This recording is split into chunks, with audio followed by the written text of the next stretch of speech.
America బాంబుల వర్షం అయితే కురిపిస్తుంది. ఇరాన్ ఆర్థిక వ్యవస్థనైతే దెబ్బ కొట్టాలని చెప్పేసి అమెరికా బాంబులతో విరుచుకుపడుతుంది. హార్ముజ్లో షిప్లను అడ్డుకుంటే ఆయిల్ నిల్వలను అయితే పేల్చేస్తామని వార్నింగ్ ఇస్తుంది. ఇరాన్ చమురు ఎగుమతులలో 90% కరుగు నుంచే. అయితే ఇరాన్ యొక్క చమురు ఎగుమతులు కరుగు ఐలాండ్పై అమెరికా దళాలైతే శుక్రవారం రోజైతే రాత్రి బాంబుల వర్షం అయితే కురిపించాయి. మొత్తం ఈ యొక్క ఐలాండ్లోని సైనిక స్థావరాలను లక్ష్యంగా చేసుకొని అమెరికా అయితే భీకరమైన దాడులకైతే దిగింది. అంటే అమెరికా ఈ ఐలాండ్లో ఉన్న చమురు కేంద్రాలు అయితే ధ్వంసం కాకుండా కేవలం స్థావరాలపైన మాత్రమే దాడులు చేసింది అమెరికా.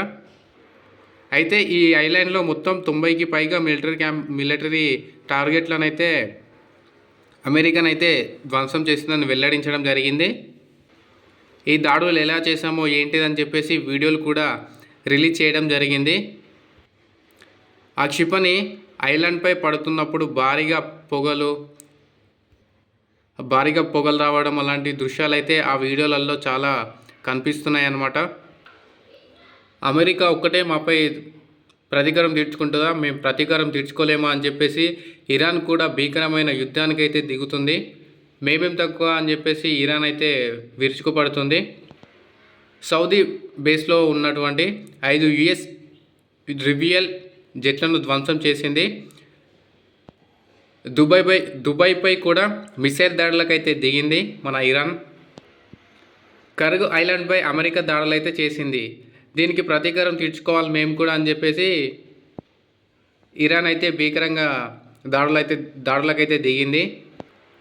అమెరికా యొక్క మిలిటరీ బేస్లే మా టార్గెట్ అని ఇరాన్ చెప్తుంది. హార్ముజ్లో నౌకలపై అయితే దాడులు అయితే కొనసాగిస్తూనే ఉంటాం మేము అని చెప్పేసి ఇరాన్ అయితే స్పష్టంగా చెప్తుంది. అబుదాబి, దుబాయ్ ఇటువంటి పోర్టులపై అయితే ఇరాన్ అయితే దాడులకు అయితే దిగింది. అక్కడ ఎవరైనా ప్రజలు ఉంటే అక్కడి నుంచి వెళ్ళిపోవాలని చెప్పేసి కూడా ఇరాన్ అయితే హెచ్చరించడం జరిగింది. ఇరాన్ యొక్క ఆయిల్ హబ్లపై అమెరికా అయితే భీకరంగా యుద్ధం అయితే చేసింది. ఈ యుద్ధంలో చాలా నష్టం అయితే జరిగింది. కర్గ్ ఐలాండ్ని అయితే టార్గెట్గా చేసుకొని అమెరికా అయితే స్థావరాలని లక్ష్యంగా చేసుకొని వాటిని పూర్తిగా ధ్వంసం అయితే చేసింది. అయితే దీనిపై అమెరికా ప్రెసిడెంట్ డొనాల్డ్ ట్రంప్ కూడా తన సోషల్ మీడియాలో ప్రకటించడం జరిగింది.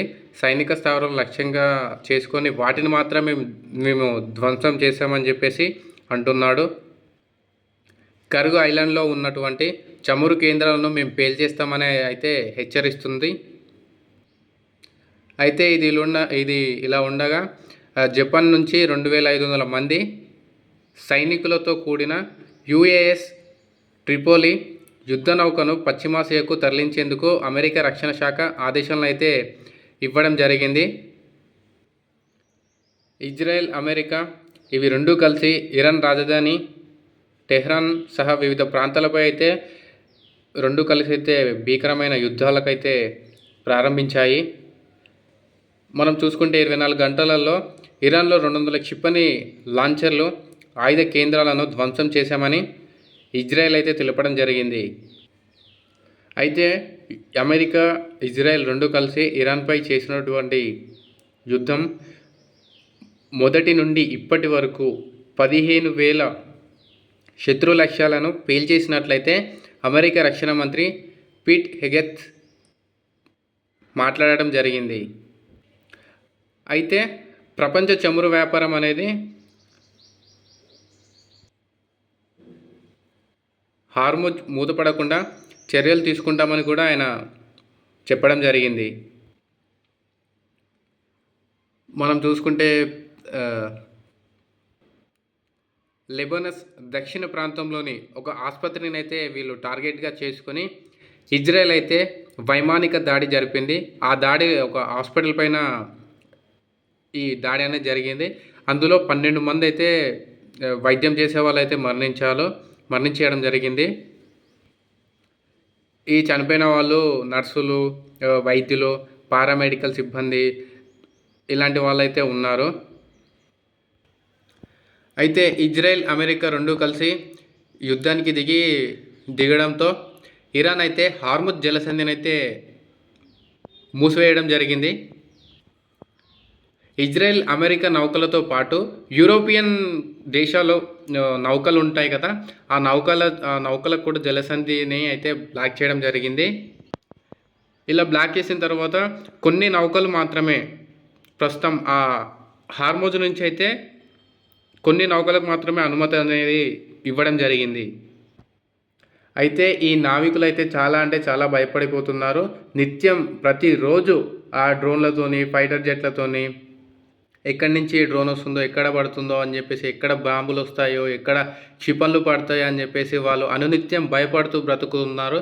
ప్రాణాలను అయితే అరచేతిలో పెట్టుకొని అయితే వాళ్ళు బ్రతుకుతున్నారు. పాపం ఇలాంటి చాలా ఘోరమైన పరిస్థితి ఏదైతే వాళ్ళ ప్రాణాలను అయితే అరచేతిలో పెట్టుకొని బ్రతుకుతున్నారు.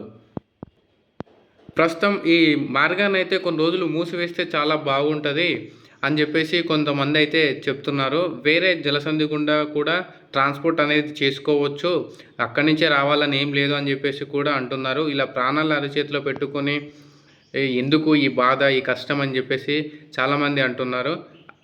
అదే దారి గుండా కాకుండా వేరే దారి గుండా కూడా వెళ్ళొచ్చు కదా అని చెప్పేసి చెప్తున్నారు. ఇరాన్ అయితే స్పష్టంగా చెప్పడం జరిగింది, హార్ముజ్ జలసంధిలో నౌకలపై అయితే మేము దాడులు అయితే కొనసాగిస్తాం, ఎవరేం చేస్తారో చూస్తామని అయితే చెప్తుంది. అమెరికా ఇరాన్ని ఆర్థికంగా దెబ్బ కొట్టాలని చెప్పేసి ఇరాన్లోని 2 బ్యాంకుల మీద దాడులు అయితే చేసింది. ఆర్థికంగా వీళ్ళని, ఇరాన్ దేశాన్ని దెబ్బ కొడితే మనకు తొందరగా వాళ్ళని ఈ యుద్ధంలో మనం విజయం సాధించవచ్చు అని చెప్పేసి అమెరికా ఈ బ్యాంకులపై అయితే దాడులకు దిగింది.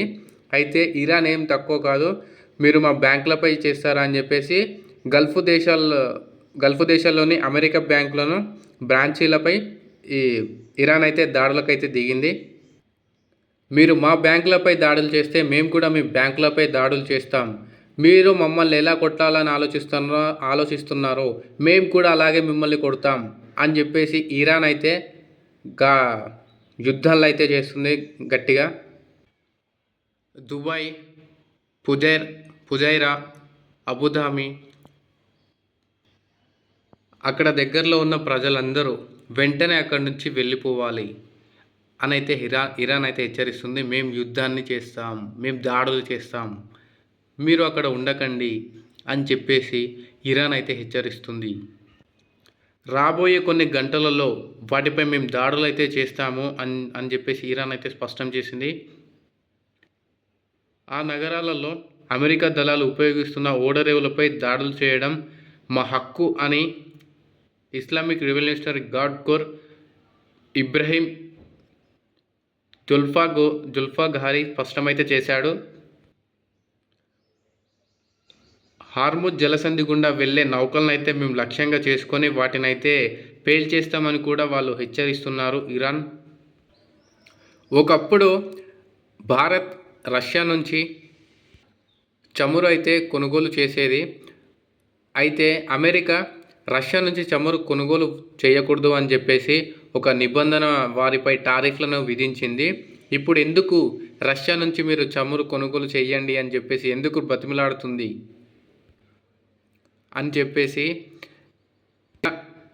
ఇరాన్ విదేశాంగ మంత్రి అబ్బాస్ అగర్చి అయితే విమర్శించడం జరిగింది. ఆ రష్యా నుంచి చమురు కొనుగోలు అయితే మీరు ఆపేయాలని చెప్పేసి కొన్ని రోజుల నుంచి భారత్ వాళ్ళనైతే వేధించింది. కానీ ఇప్పుడు ఇరాన్తో యుద్ధం చేస్తున్నందుకు ఒక 2 వారాలకే కేవలం 2 వారాలకే అమెరికా రష్యా నుంచి మీరు చమురు కొనుగోలు చేయండి అని చెప్పేసి భారత్ను బ్రతిమిలాడుతుంది. భారత్నైతే అడుగుతుంది అమెరికా అని చెప్పేసి ఆయన మాట్లాడడం జరిగింది. అమెరికా ప్రెసిడెంట్ డొనాల్డ్ ట్రంప్ను అయితే కొంచెం హేళన చేస్తూ మాట్లాడడం జరిగింది.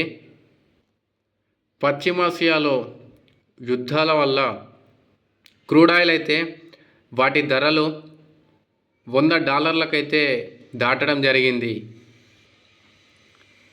హార్ముజ్ను మూసివేయడంతో ప్రపంచంలో అందరికీ ఇంధన మార్కెట్ అయితే పూర్తిగా పడిపోవడం జరిగింది. దీనిని అదుపు చేయడానికి ట్రంప్ ప్రభుత్వం అయితే ప్రయత్నిస్తుంది. కానీ